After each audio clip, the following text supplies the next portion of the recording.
Hey everyone, Tom here to show you another cool Zap that we're going to set up to do something pretty cool. So just to recap how I got here, logged into my Zapier account. For this specific tutorial, it's going to go through Zapier. I'm just going to come in and create a brand new Zap.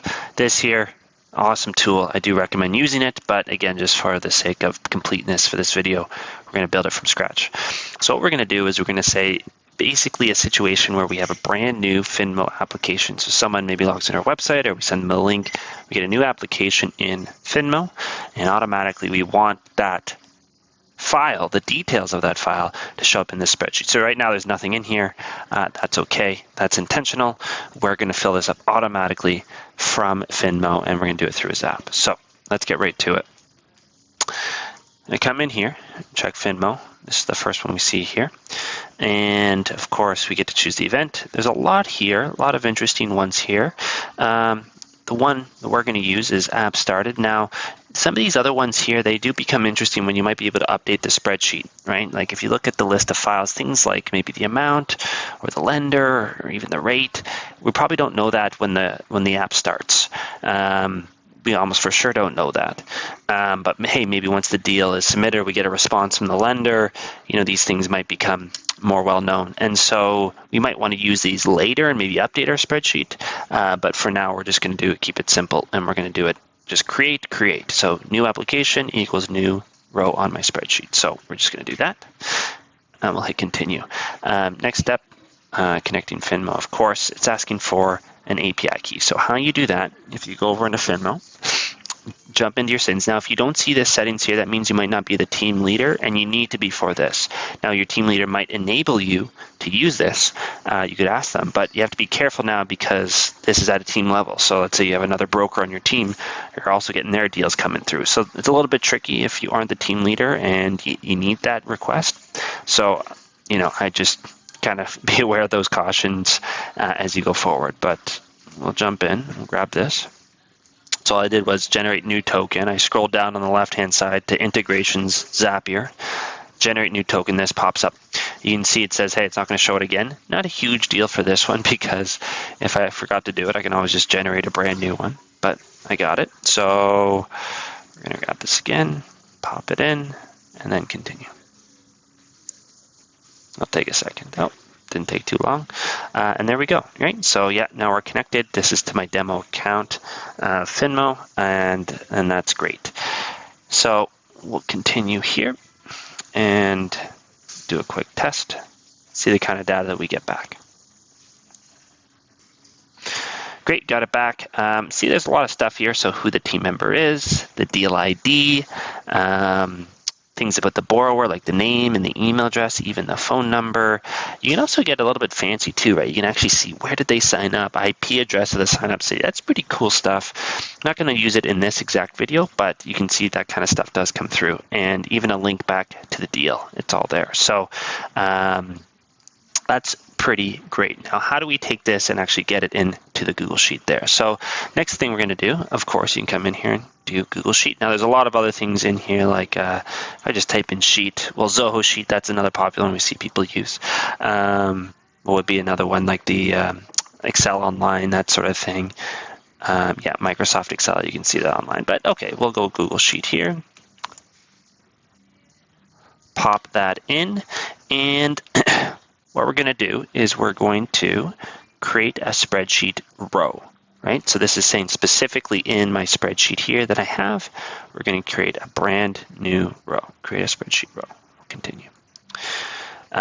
We'll need to connect to a specific file here, or really the account that we have here. Now this is associated with my blueroot.software account, so I want to connect it there. Now, usually what you'll be able to do is just hit this connect and do it. It looks like a default to actually the wrong one here. So I'm going to hit change, connect to a new account. I can just kind of click it like this, hit allow. And now I'm connected. Great.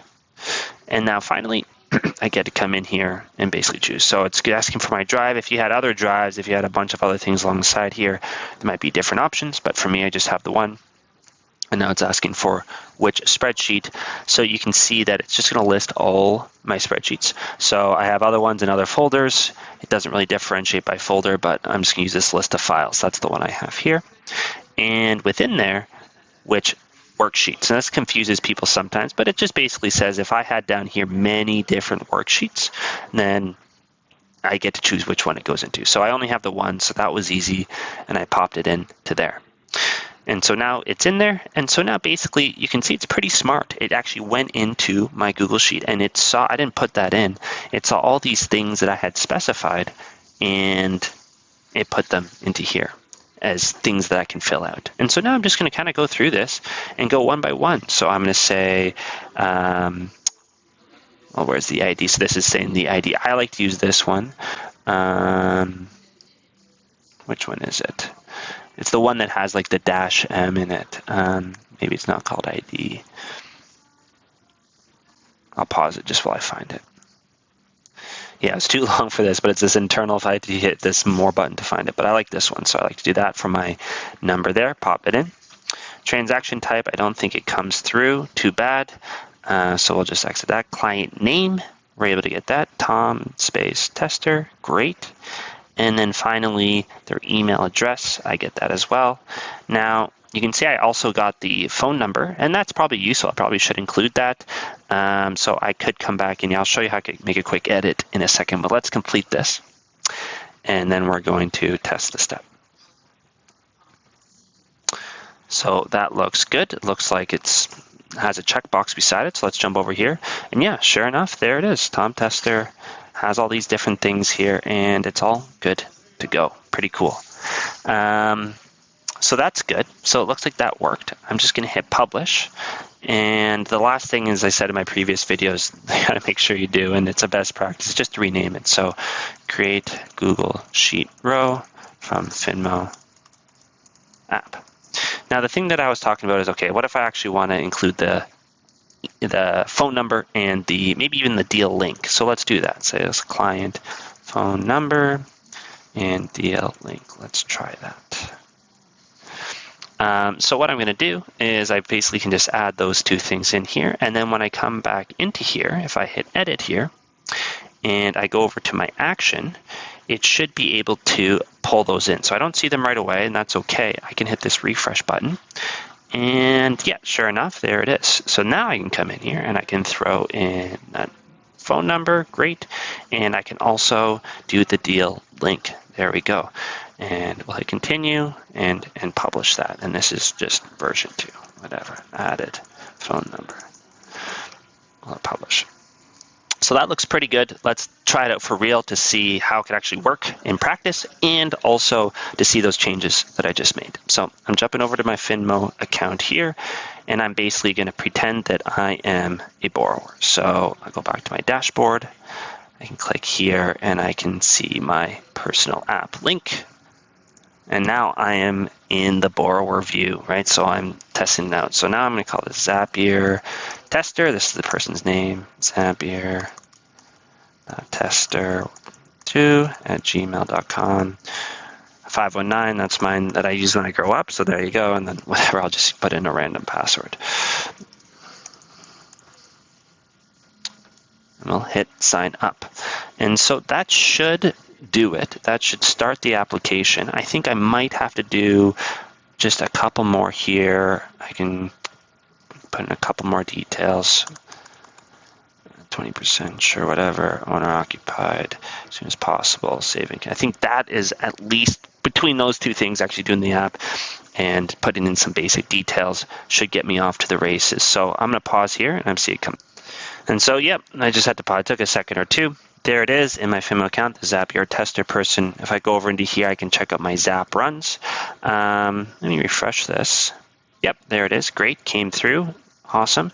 And then really what we care most about, coming over into here, and great, now I have that new file number, client names in there, emails in there, phone numbers in there, and even that deal link. I can come in, click it, and it takes me right into my Finmo account there. So it's a great way to just have a place where you can go, you have all your files, nothing's falling through the cracks. You can do all sorts of things with this, do different campaigns. A lot can come from the spreadsheet itself, but the key is to have a place that's your source of truth, and you can build it up from there. So leave it at that for this video. Thanks so much for watching. As always, if you found this useful, please do hit that subscribe button. We are always wanting to help people more and more, and that's the way that we know we're on the right track. So if you could do that, we'd really appreciate it. And thanks so much.